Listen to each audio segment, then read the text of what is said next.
Olá, sejam todos bem-vindos ao nosso canal. Nós vamos ter um tempo estudando e meditando na palavra de Deus. É bom estar com Jesus, é bom meditar nas Escrituras, na Bíblia, ela nos ensina muita coisa e nos revela a bondade de Deus, né? Hoje vamos falar de um trecho do livro de Isaías, no Velho Testamento, o profeta Isaías, não é? E vamos ler um trecho também do capítulo 38.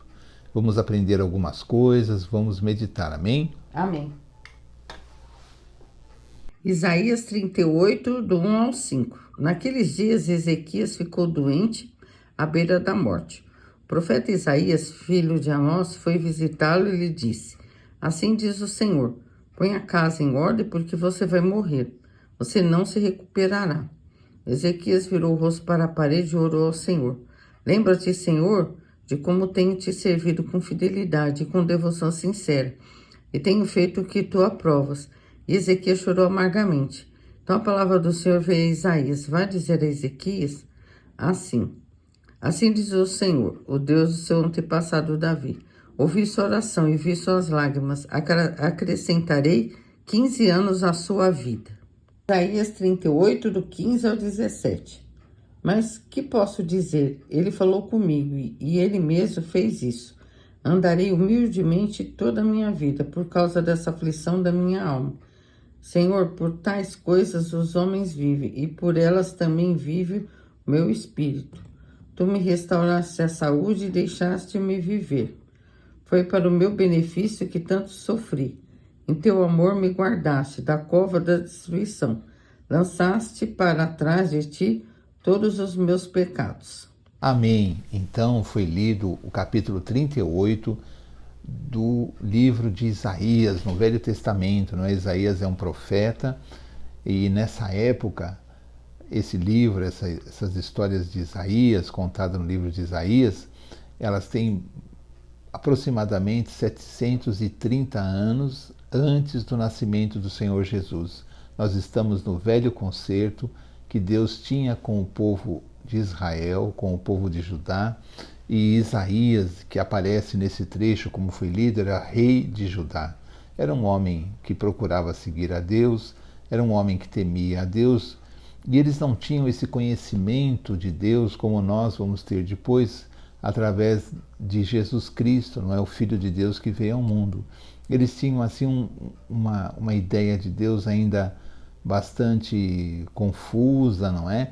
E existiam os profetas, que eram homens que eram usados por Deus para falar com o povo a sua vontade, né?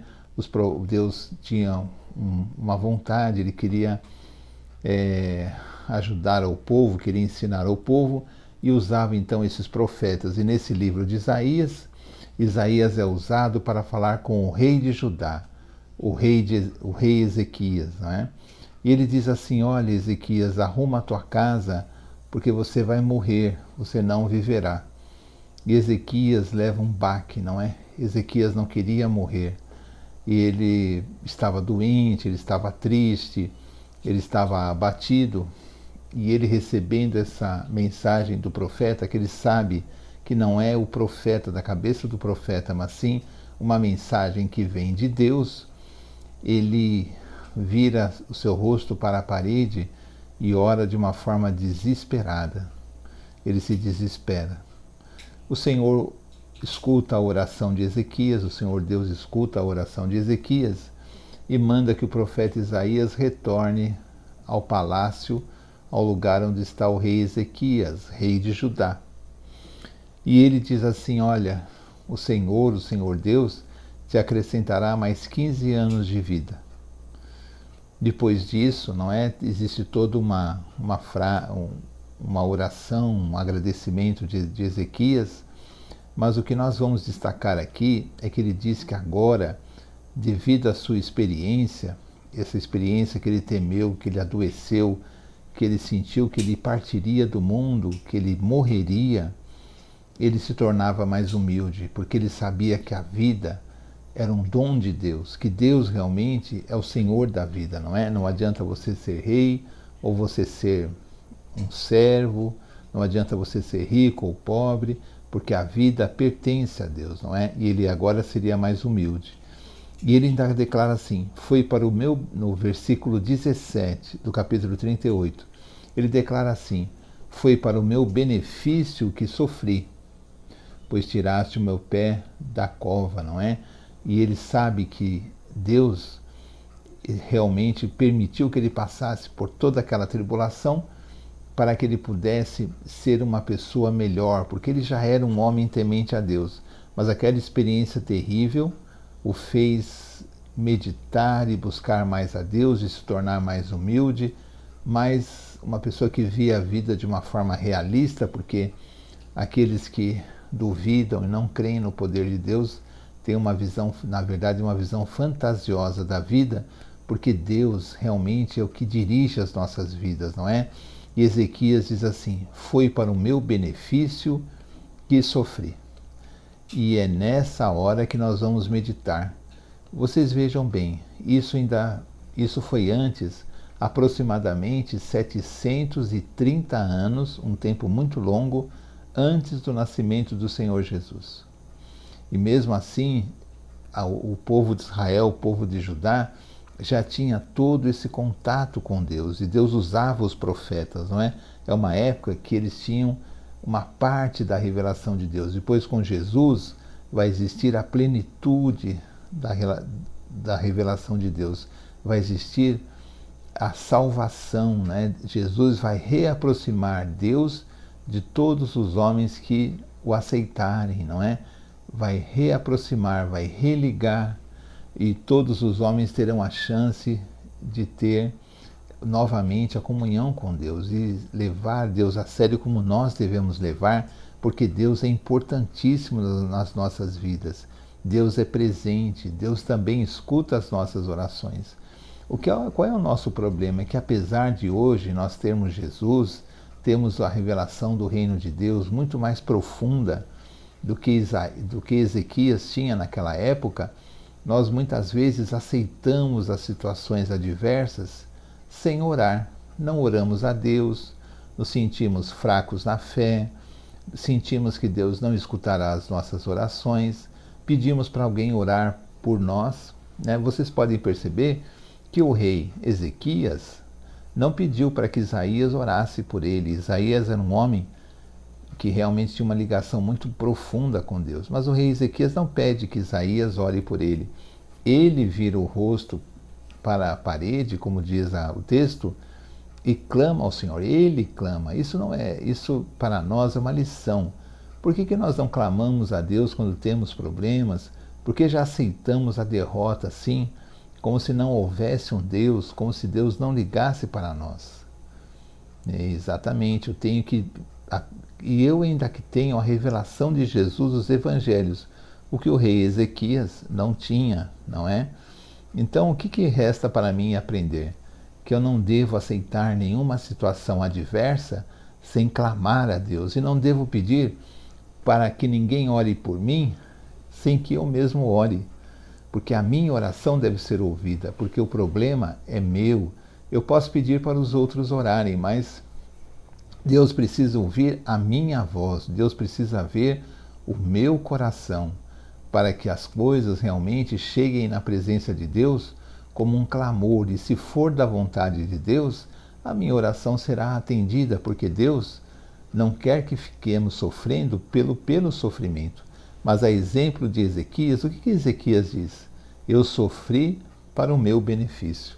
Muitas vezes, se não passamos por determinadas situações, se não sofremos, se não temos uma decepção, uma amargura, e as pessoas têm, mesmo os servos de Deus, têm sofrido demais, não é? Mas se não passamos por essas situações, podemos nos sentir orgulhosos, podemos ter um engano e não estarmos preparados para encontrar com Jesus. O sofrimento, como o rei Ezequias, muitas vezes nos serve como lição, até como benefício. Por quê? Porque nos muda, nos faz nos sentir mais humildes, mais dependentes de Deus, porque o homem é orgulhoso. O homem normal, ele não quer depender de Deus, ele não quer crer em Deus. Ele crê somente no dinheiro, ele crê somente no poder, na ciência, ele crê somente em coisas materiais, ele é orgulhoso, ele é assim, aquela coisa assim de não, eu não vou depender de Deus, eu nem sei se Deus existe. E o homem comum é assim, nós que conhecemos a Deus, temos que ser humildes na presença de Deus e falar, Senhor, tudo é teu, a minha vida é tua, os meus problemas eu sei que o Senhor sempre me ajuda, e vou orar sempre, não vamos aceitar nenhum problema sem confiar em Deus, porque nós pertencemos a Jesus, nós pertencemos a Deus e temos a revelação do Evangelho que Ezequias, que recebeu essa graça de 15 anos a mais na vida dele, ele não conhecia Jesus, ele não conhecia os Evangelhos, ainda levaria vários séculos para que o Filho de Deus viesse, nascesse e pudesse pregar o Evangelho. Mesmo assim, ele orou para Deus e clamou.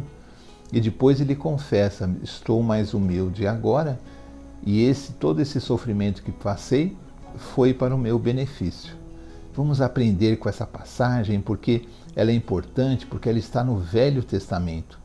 E no Velho Testamento as pessoas não tinham o Evangelho, não tinham o conhecimento que nós temos agora, essa facilidade de aprender de Deus que nós temos. Vamos levar todos os nossos problemas para Deus, em nome de Jesus, e como o rei Ezequias fez uma oração, vamos orar também confiando que Jesus nos atenderá, Ele nos ama, e vamos aprender que às vezes o sofrimento vem para o nosso próprio benefício, não é? Infelizmente existem essas situações porque para que o orgulho, a vaidade, o engano não tome conta da nossa alma, não é? Muitos estão enganados, muitos usam o nome de Jesus para outras coisas, não é? Para ganhar dinheiro, usam o nome de Jesus na política, o que é pecado, não é? Jesus nada tem a ver com política. Usam o nome de Jesus para construir fortunas, enganar as pessoas, mas nós não, nós temos Jesus como nosso Deus, nosso Salvador, e vamos respeitá-lo, porque Deus nos ama e quer ver uma conduta correta na nossa vida, amém? Vamos confiar em Deus como Ezequias, que nem conhecia ainda os evangelhos, fez. Vamos orar e clamar a Deus que Ele nos atenderá. E quando o sofrimento passar, vamos nos tornar mais humildes, porque a nossa vida depende totalmente do Senhor. Amém? Amém. Então, assim terminamos mais um vídeo do nosso canal. Pedimos que você curta, compartilhe com outras pessoas. E, como eu sempre digo, né, nós temos vários vídeos já gravados, com vários temas muito importantes. Amém. Amém? Vamos terminar com uma oração. Senhor, obrigada, Pai, por esse dia, por todas as bênçãos que o Senhor nos dá. Amém. Por essa palavra, que nós possamos colocar em prática, Senhor. Não ser apenas ouvintes, mas praticantes. Quando tivermos um problema, nós devemos clamar ao Senhor em primeiro lugar. Amém. Porque para Ti não existe nada impossível. E muitas vezes nos desesperamos e procuramos ajuda só das pessoas, sendo que a principal ajuda vem do Senhor, Amém. que move as pessoas e move as situações. Amém. Agradecemos por tudo, pedimos que abençoe as pessoas que estão sofrendo, estão doentes nos hospitais, os familiares também, as pessoas que estão ouvindo e assistindo esse vídeo, Pai. Pedimos a sua bênção para todas elas e Amém. agradecemos por tudo, em nome de Jesus. Amém. Amém. Então até o próximo vídeo, se Deus quiser. Tchau, tchau. Tchau.